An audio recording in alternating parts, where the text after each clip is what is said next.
السلام عليكم ورحمة الله وبركاته، ازيكم عاملين ايه؟ حلقة جديدة، والنهاردة ان شاء الله جاي نتكلم عن برنامج كريم. برنامج كريم اكتر برنامج مستفز وممل في برامج النقل الذكي، واكبر مشاكل البرنامج ده ان هو بيجيب لك رحلات العملاء على بعد مسافات بعيدة. تلاقي نفسك جالك مشوار والعميل بعيد عنك ب 20 دقيقة، بعيد عنك ب 10 كيلو، وحاجات غريبة.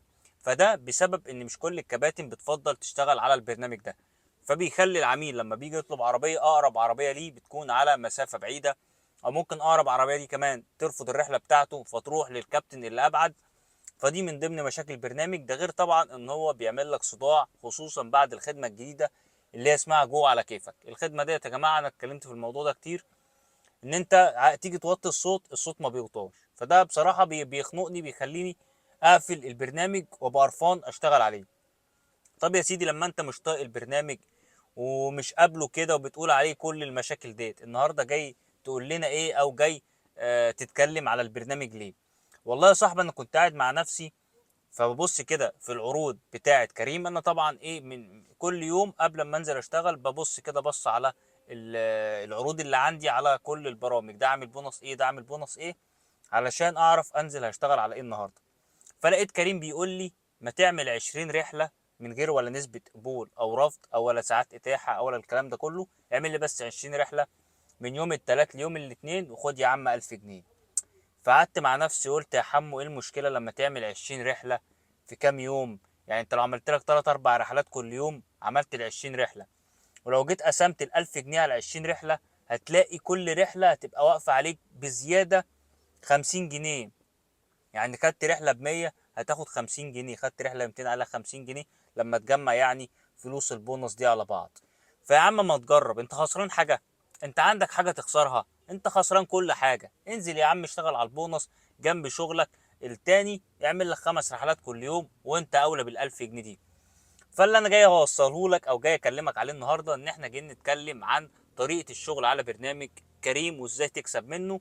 زي ما اتكلمنا على برنامج اوبر واتكلمنا على برنامج اندرايف، قلت لك برضو هكلمك على برنامج كريم، وهكلمك على برنامج ديدي، واي برنامج هيبقى عليه شغل كويس هطلع اكلمك عليه واقول لك ازاي تشتغل صح عليه. واحنا مفيش حاجه اسمها ده احسن برنامج او ده شغله كويس او ده شغله وحش. في حاجه اسمها ان كل برنامج ليه مميزات وليه عيوبه، وكل برنامج ليه طريقه شغله. وعلشان اشتغل صح على كل البرامج في نفس الوقت لازم ابقى عارف سياسه كل برنامج، والبرنامج ده بيميزه ايه، البرنامج دوت شغله عامل ازاي، علشان تعرف تكسب وتحسن دخلك من البرامج دي. فالنهارده جايين نتكلم على برنامج كريم، وانا في الحقيقه كان المفروض ان انا اصور لك الفيديو ده لايف وانا شغال بحقق البونص، ولكن للاسف يعني انا الفتره دي بمر كده بشويه مشاكل، فنفسيا مش قادر اطلع اعمل ده. فيعني ولكن على قد ما اقدر انا بحاول ان انا اكون موجود، وبرضه بعمل لك فيديوهات. فاي حد بيتفرج على الفيديو دوت بالله عليك كده ايه، ادعي لي ربنا يصلح حالي والفتره ديت تعدي على خير.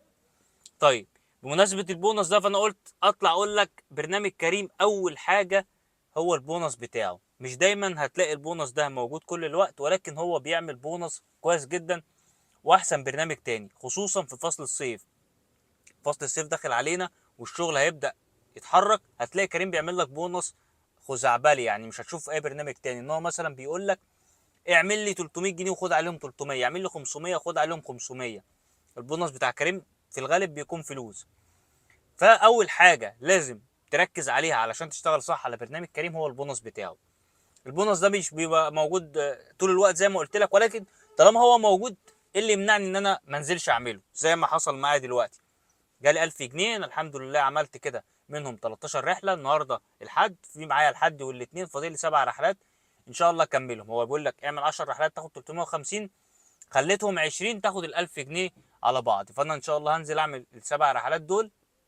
وكمان البونص ده بيكون داخل في البونص التانية، ان هو في بونص كبير برضو، مش عارف تعمل مبلغ قد كده تاخد كده مبلغ كده، ده بيبقى داخل في بعضه.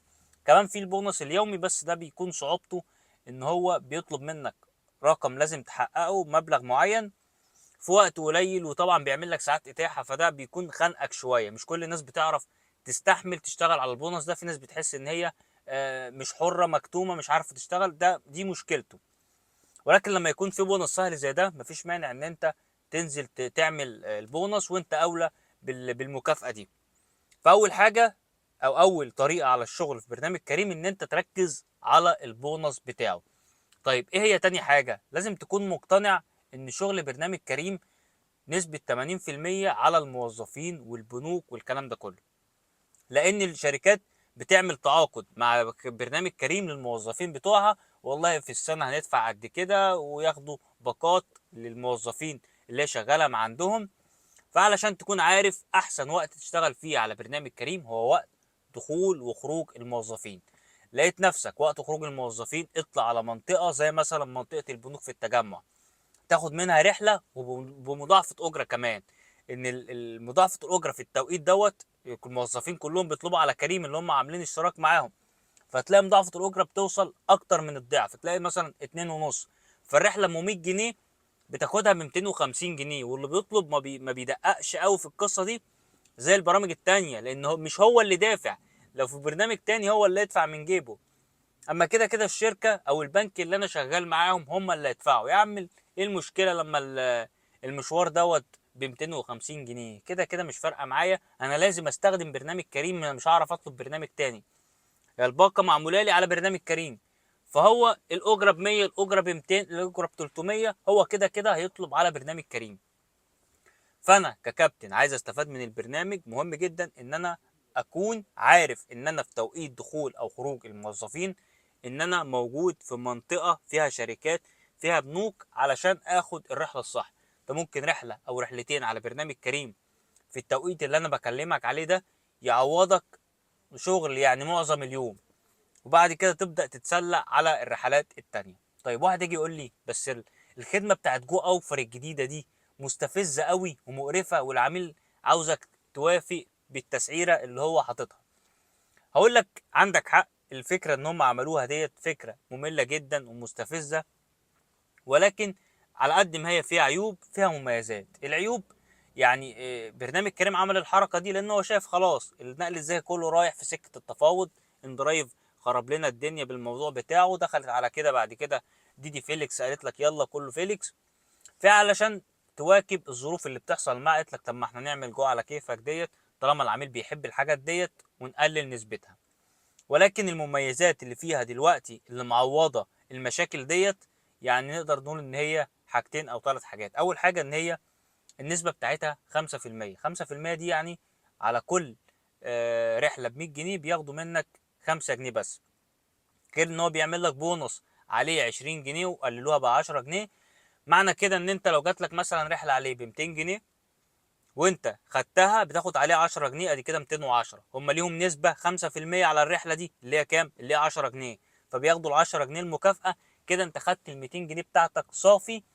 ولو جيت حسبتها في رحلات كتير قوي هتلاقي الصافي بتاعها احسن من برامج تانية كتير، واحسن من جو وجو اوفر. لان جو وجو اوفر انا شخصيا شايف ان تسعيرتهم من غير مضاعفة اجرة ملهاش اي 30 لازمة، وحشة جدا. ولكن لما بيكون في مضاعفة اجرة لا بتظبط معاك. جوه على كيفك، لو كمان قدرت ان انت تعلي على العميل السعر وتاخد بسعر عالي بتلاقي الصافي بتاعها اعلى من جو اوفر وجو. بس مشكلتها كمان ان هي قصه تثبيت الاجره، والعميل مش عايز يقتنع ان هي الاجره في دي متثبته. انت عندك في الجو او جو اوفر ممكن تخليه يغير الواجهه يشيل الواجهه، اما جو على كيفك في ساعات كده عملاء تركب معاك بترخم عليك في القصه دي، اصل ما اعرفش اعدي على ايه ولا يا باشا هتعدي فين وتروح فين؟ ده البرنامج الخدمه اللي انت طالب عليها دي متثبته. انا مش عارف ليه العملاء ما بتعرفش او هي عارفه وعامله نفسها مش عارفه في موضوع ان تثبيت الاجره ده. ولكن على قد ما نقدر ان احنا بنحاول نفهم العميل اللي راكب معانا لا حضرتك الخدمه ديت بتكون متحدده وسعرها ثابت من نقطه كده للنقطه كده، ما ينفعش اي تغيرات تاني. وده لسه حاصل معايا امبارح، عميله عايزه تودي صاحبتها بعد كده تروح هي، قلت لها والله الخدمه اللي حضرتك طالبه عليها ديت يعني التسعيره بتاعتها بتكون ثابته على المشوار اللي انت محدده بالظبط، فمفيش مشكله ان انا ممكن اوصلها في الطريق، ولكن هيكون في اجره زياده وخدت منها فلوس زياده على الاجره اللي هي كانت على البرنامج، لان كده كده طبعا كانت متثبته. برنامج كريم زي ما قلنا ان هو عشان تشتغل صح على الموظفين لازم تكون من الناس اللي هي بتشتغل الصبح. برنامج كريم بالليل مش هيكون احسن حاجه ليك وهيزهقك، ولكن برنامج كريم الصبح لا هتعرف تشتغل عليه، وهتعرف تشتغل عليه كويس جدا. كمان شغل الصيف هيركب معاك عملاء جايه من الخليج. في ناس يا جماعه بتستخدم اوبر مثلا، كريم في السعوديه مثلا، فهي متعوده على البرنامج ده، فبتيجي هنا تحب تطلب على كريم برضو. وعلى فكره بتكون عملاء كويسه جدا، عملاء نظيفه. وكمان بيكون في مضاعفه اجره في المناطق بقى اللي هي زي المهندسين والدقي واي مكان على النيل عامه، بيكون في مضاعفة أجرة كويسة على برنامج كريم. فما تبخلش علينا باللايك بتاعك الجميل، صلي على النبي في كومنت، اشترك في القناة وفعل زر الجرس لو انت أول مرة تتفرج عليا، لأن انت استحالة أي حاجة تخص مجال النقل الذكي ما تلاقيش عندي في القناة. ولسه كمان في محتوى جامد جدا إن شاء الله جاي الفترة اللي جاية. سلام عليكم.